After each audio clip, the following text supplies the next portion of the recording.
is a sign, na numinipis na. Okay? Pwedeng beginning labor ka na. This is one of the early signs of labor. Okay?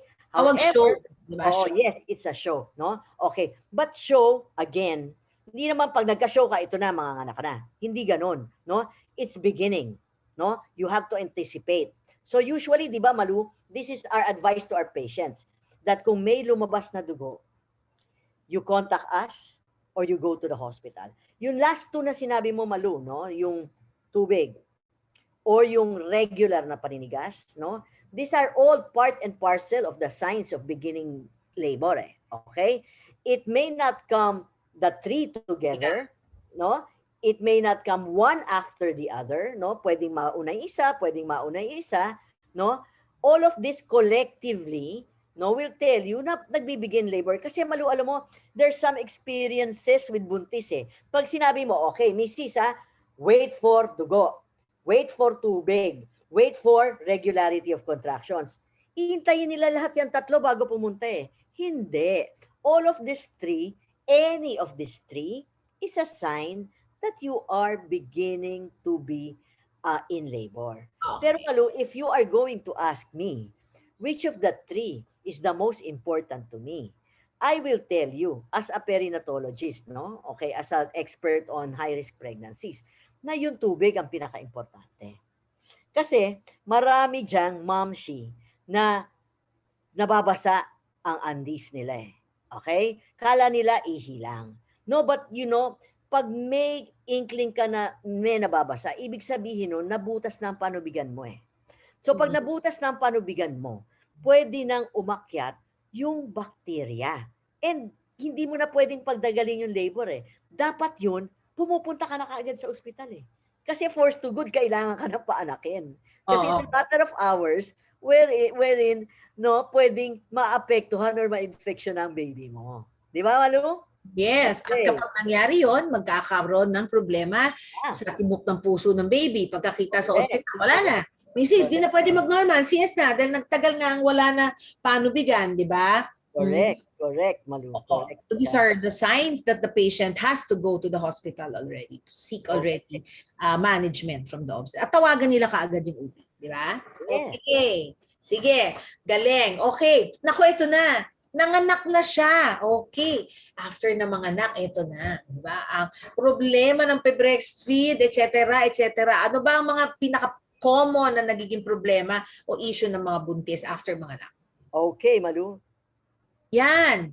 Nako, yung mga nag-normal delivery, ito na, di ba? Bakit may amoy? Sabi ho ng biyanan ko, hindi daw ako pwedeng maghugas ng puwerta, kailangan daw pausukan ko ng dahon.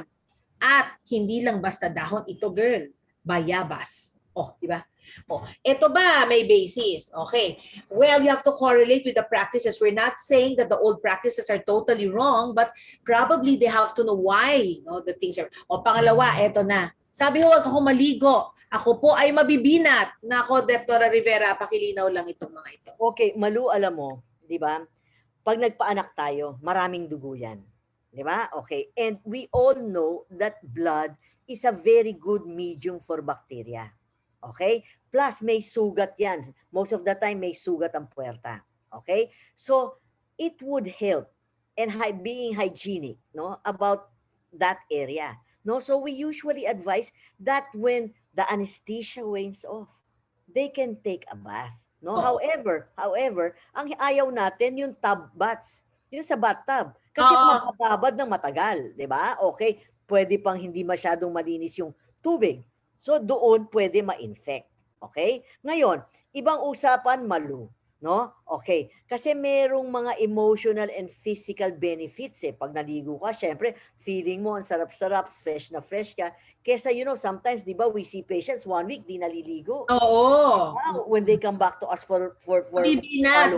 Diba? Talagang ano na talagang parang ang ano na nila because of their smell, no? Tsaka syempre malagkit, etc. So may emotional component rin. Okay? Ngayon, ibang usapan kung cesarean, Malu. Kung cesarean, syempre alam natin, hindi basta-basta tatayo ang mamshi. Di ba? Okay, dinadahan-dahan natin. In fact, sinasabi natin, pwedeng punasan while in bed, etc., etc. No? Okay. No, ngayon, pag discharge, sinasabi natin na pwede na silang maligo when they reach the house. But, our precaution is, yung sugat dapat hindi mababasa.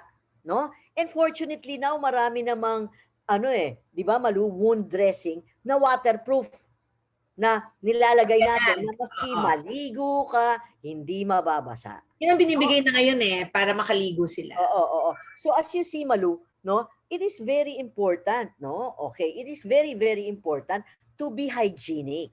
Okay, Malu, yun naman pinauusukan, no? Yung pinauusukan. Gusto ko Actually, yun, nakausukan. if you ask me, yung pinauusukan parang simulating hot seats bath yan eh. Oo. Okay, if you see, merong basis yung mga matatanda. And they use bayabas.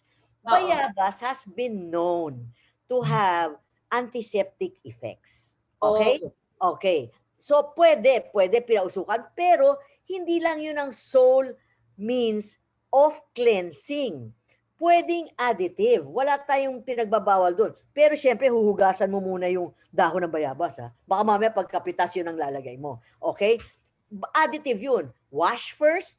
If you want, pwedeng pausukan as hot seats bath. Pwede mong gumamit ng bayabas, no? Because of the antiseptic effects, no? Pero hugasan. Wala namang problema sa bayabas eh. Okay? So back to you, Malu. O baka naman pagsisigang pa yun kasi, te. Okay, alright. So please, it's better to take a bath. Pero huwag naman ho natin hindi sundin ng mga nakatatanda for saying that. Because somehow in their culture and experience, merong nagiging maganda ang outcome. Lalo na yung mga nagno-normal delivery, di ba? Pinauusukan. At yung mga na-CS, kailangan po directly have a good local wound care. Okay? Sige, next. Ayan, nako, breastfeeding, ang pagkain, ng tamang pagkain. At syempre, ang sikat na moringa oleifera, nako, ang ating malunggay. Dr. Rivera, marami silang sinasabi na ba't ba ako magsasupplement ng malunggay?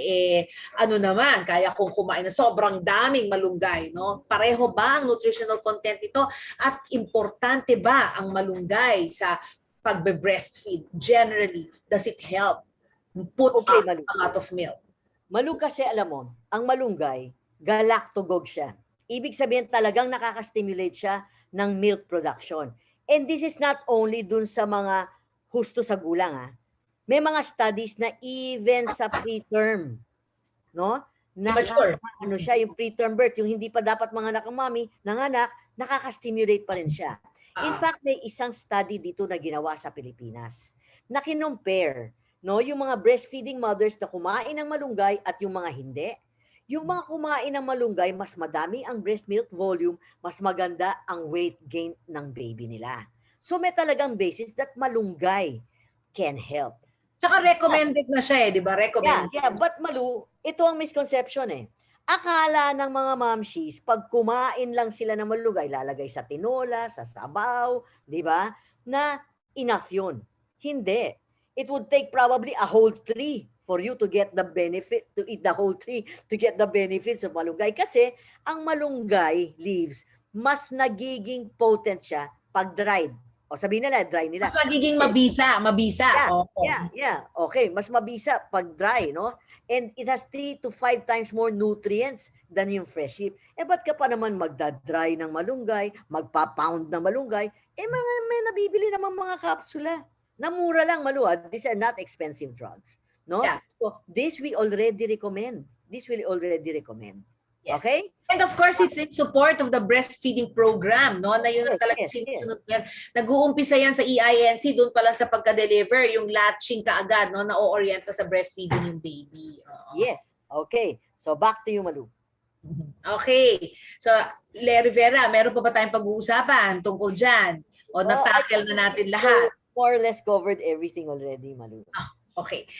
Konti lang ito sa mga concerns kasi pagka sinabi natin lahat ng concerns, baka 3 araw pa tayo o 1 linggo pa tayo, hindi na tayo matatapos. Okay? Hindi na lang natin question nila. Oo. Sige. Okay. Question and answer na ba tayo? Extra muna ako, no? Okay. So, Yan. Ayan, ang dami-dami na nating natutunan sa pag-uusap namin ni Dr. Rivera. Di ba sabi ko, chika-chikahan, kung tama ba ang alam ninyo. Nako, the answers to the whys and hows of pregnancy. Marami na po tayong dapat pag-usapan pa, pero alam niyo naman, pag interesting ang topic, how time flies so fast, no? Siyempre, remember, always seek professional help sa pagdating sa pagbubuntis. This is a very delicate phase of a woman's life. Visit your obstetrician or your healthcare provider once na pagsuspetsahan mo na ikaw ay buntis. No? At once na na-diagnose mo na sa sarili mo na kung ako ay buntis, may hawak ka ng 10 pregnancy test na 2 yung linya, kaagad ka nang pumunta sa iyong doktor. Remember, no, that you need the proper and timely care for your baby and yourself. Pregnancy is God's gift to women. Pregnancy brings forth life, which is God's gift to humanity, no? And above all, a child is a new creation in God's likeness, no? And of course, it is a great sign of His love for us. No? Let us nurture and take good care of this gift that God alone can give us. Nako, ang ganda-ganda ng usapan na bringing a child into the world is a gift from God.